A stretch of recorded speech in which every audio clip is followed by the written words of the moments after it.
চাঁদে নাকি বসত গড়বে মানুষ। মঙ্গল গ্রহে চলছে জরিপ। পৃথিবী জয় করে মানুষ এখন হাতের মুঠোয় পড়তে চাইছে বিশ্বজগৎ। কিন্তু এখনও এমন কিছু রহস্য আছে যেগুলো যুগ যুগ ধরেই অমীমাংসিত।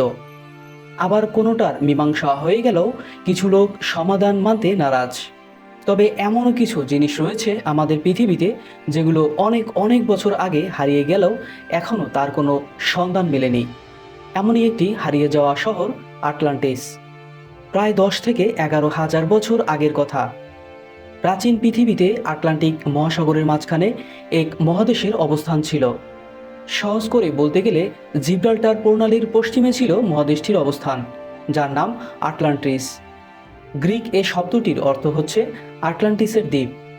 আয়তনে এশিয়া মাইনর ও লিবিয়ার মিলিত আয়তনের চেয়েও বড় ছিল মহাদেশটি। সবচেয়ে বড় কথা, জ্ঞান বিজ্ঞানে উন্নত সভ্যতা আর ক্ষমতাশালী এক জাতির বসবাস ছিল আটলান্টিসে। পাশাপাশি প্রাকৃতিক সম্পদের প্রাচুর্যের কারণে সে সময় ব্যবসা বাণিজ্যের কেন্দ্র ছিল মহাদেশটি। শোনা যায় প্রশিক্ষিত একটি সেনাবাহিনী থাকার কারণে আটলান্টিসের শাসকেরা বর্তমানে ইউরোপ আর আফ্রিকা পর্যন্ত তাদের শাসন ক্ষমতা বিস্তৃত করেছিলেন। গ্রিক দার্শনিক প্লেটোর লেখা ডায়ালগ টিমিয়াস ও ক্রাইটিয়াস আটলান্টিক সম্পর্কিত তথ্যের একমাত্র উৎস। এ সম্পর্কে প্রাচীন কোনো বইয়ে তথ্য নেই। অবশ্য প্লেটো সব তথ্য পেয়েছিলেন বিখ্যাত গ্রিক কবি ও অ্যাথেন্সের আইনসভার সদস্য সোলনের কাছ থেকে। প্লেটোর জন্মের প্রায় 150 বছর আগে মিশরের সেইস নগর ভ্রমণ করেছিলেন সোলন, যেখানে নাকি এক পুরোহিতের কাছ থেকে আটলান্টিসের গল্প শুনেছিলেন এই কবি।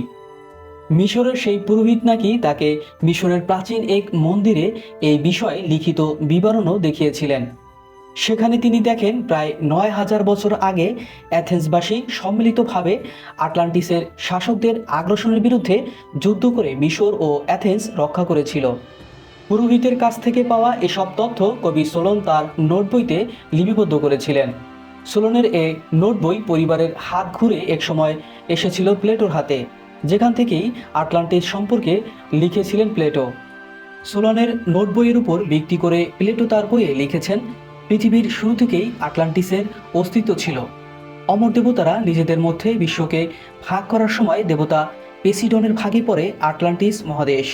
পেসিডন বিয়ে করেন মর্তেজর ক্লেইটোকে। ক্লেইটোর গর্ভে পেসিডনের 5টি যমজ সন্তান জন্মে, যার একটি নাম অ্যাটলাস। আর এই অ্যাটলাসেই পরবর্তীতে এই মহাদেশের শাসনকর্তা হন। প্রথম শাসক অ্যাটলাস দীর্ঘদিন এই মহাদেশ শাসন করেন, আর তার নামেই এই মহাদেশের নাম করা হয় আটলান্টিস। অ্যাটলাসের অন্য 9 ভাই এই মহাদেশের অন্যান্য অংশে শাসন করতেন। এই পৌরাণিক কাহিনী ছাড়াও বইটিতে আটলান্টিসের সম্পর্কে আরও খুঁটিনাটি বর্ণনা দিয়েছেন প্লেটো। যেমন এই মহাদেশে বছরে 2বার ফসল চাষ হতো। শীতকালীন ফসলের জন্য বৃষ্টিই ছিল ভরসা, কিন্তু গ্রীষ্মকালে তারা ফসল ফলাতো উন্নত সেচের মাধ্যমে।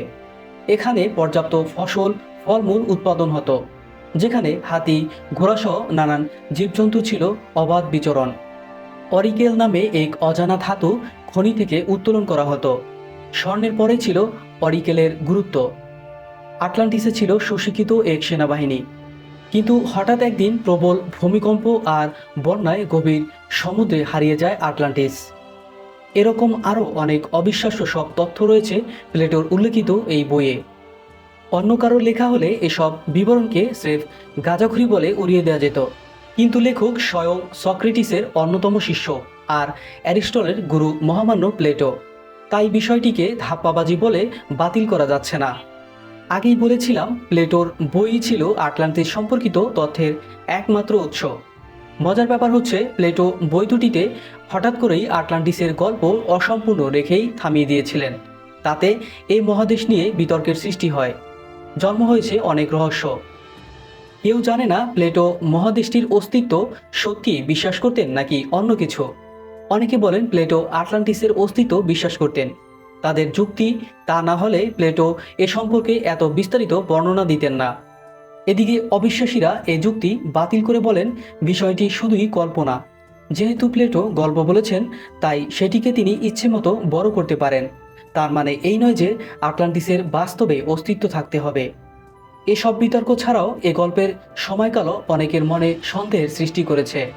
সোলন তার নোট বইয়ে লিখেছেন ৯,০০০ বছর আগে এ মহাদেশের অস্তিত্ব ছিল, অর্থাৎ সেটা মানব সভ্যতার পাথর যুগের প্রথম দিকের ঘটনা।